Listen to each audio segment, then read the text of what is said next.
안녕하세요, 남스비입니다. 네, 오늘은 여러분들께 영탁 막걸리의 핫한 소식에 대해서 한번 전달드려 보도록 하겠습니다.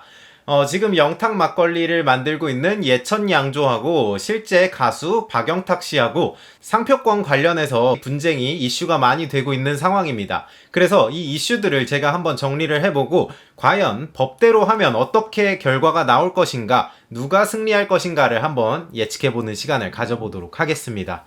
자, 일단 여러분들께서 가장 관심이 있어 하실 것 같은 박영탁 씨가 예천양조에다가 50억 혹은 150억의 로열티 금액을 요청했는가에 대한 이야기입니다. 사실 이 광고 로열티 금액에 대해서는 예천양조에서 그렇게 주장을 하고 있고 박영탁 씨께서는 사실이 아니다 라고 반박을 하고 있다 보니까 진실이 무엇인지는 천천히 밝혀지게 될 것이고 지금 언론에 공개된 이야기들만 가지고 판단을 해보도록 하겠습니다.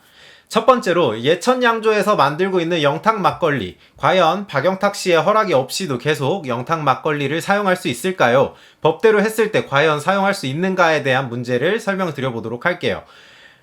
자, 상표를 사용할 수 있느냐 없느냐의 문제는 가장 간단합니다. 등록된 상표권자가 있느냐를 살펴보시면 돼요. 그런데 예천양조도 그렇고 박영탁 씨도 그렇고 현재 아무도 영탁 막걸리에 대한 상표를 가지고 있는 사람은 없습니다. 그러다 보니까 상표의 주인이 없는 상황이에요. 그래서 누구나 영탁 막걸리라는 막걸리를 사용할 수가 있습니다.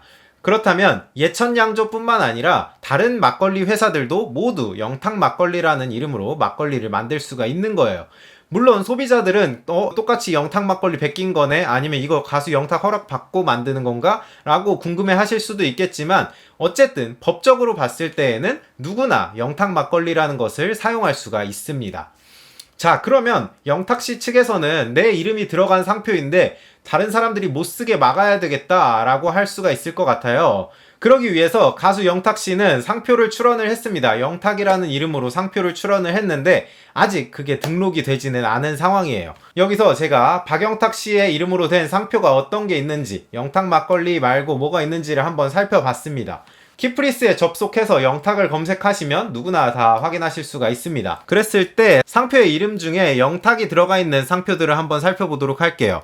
자, 영탁이 있고 영탁 탁주, 영탁 막걸리, 영탁주, 영탁의 막걸리 한 잔, 영탁주점, 정말 많은 상표들이 이미 상표 출원이 되어 있습니다. 하지만 이 중에서 실제로 영탁씨가 출원한 상표는 몇 개 되지 않아요. 여러분들, 제가 항상 상표 출원을 강조했던 이유가 바로 이런 것들입니다. 영탁씨의 이름을 가지고 막걸리에 대해서 상표를 출원한 사람들이 이렇게나 많습니다. 미스터트롯에서 영탁씨가 인기가 많이 생기자마자 수많은 사람들이 영탁이라는 이름을 가지고 상표를 출원을 하게 됩니다.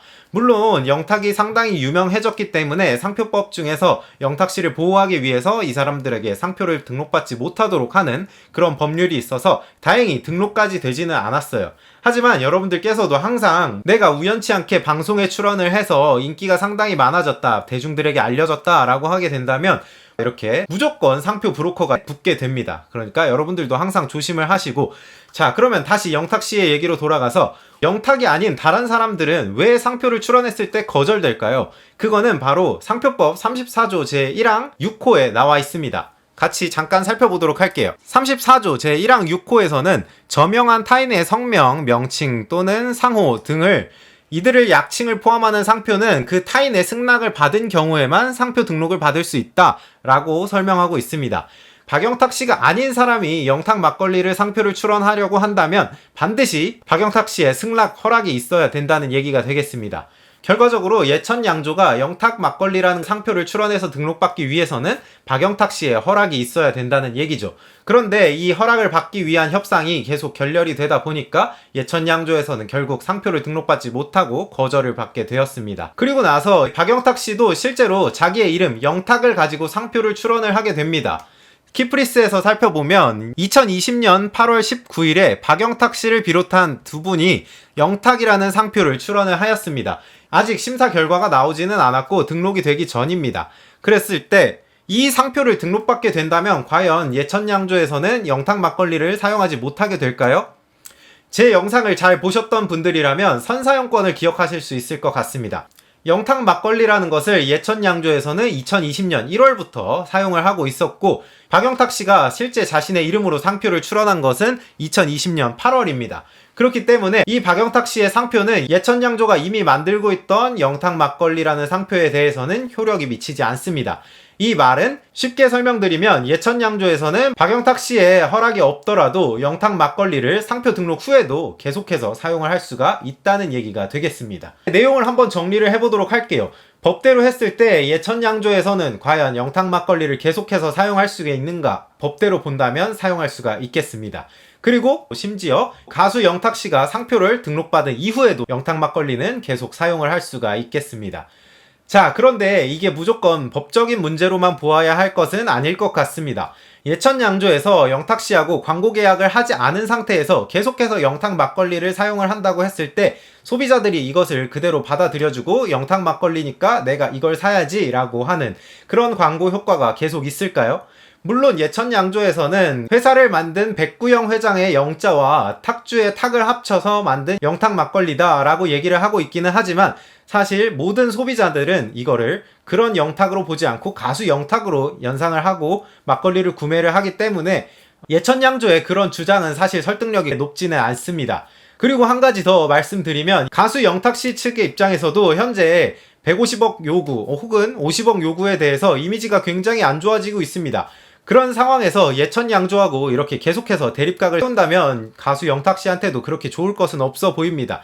양측에서 적당히 화해를 하는 것이 가장 바람직해 보이고 가수에게는 팬이 가장 중요한데 그 팬들에게 잊혀지지 않도록 막걸리 상품이 계속해서 출시가 된다면 이것도 분명 영탁 씨에게는 좋은 효과를 가져올 것이라고 생각을 합니다. 결과적으로 예천양조하고 가수 영탁 씨가 원만 합의를 이루어서 영탁 막걸리가 계속해서 잡음 없이 꾸준히 생산되었으면 하는 작은 바람입니다. 네, 그러면 오늘은 과연 법적으로 봤을 때 영탁 막걸리 계속 사용할 수 있는가에 대해서 한번 알아봤습니다. 오늘 영상은 여기까지였습니다. 영탁 막걸리를 둘러싼 핫한 소식을 법적으로 풀어본 재밌는 시간이 되셨으면 좋겠고 다음 시간에 또 재밌는 이야기로 돌아오도록 하겠습니다. 그러면 안녕.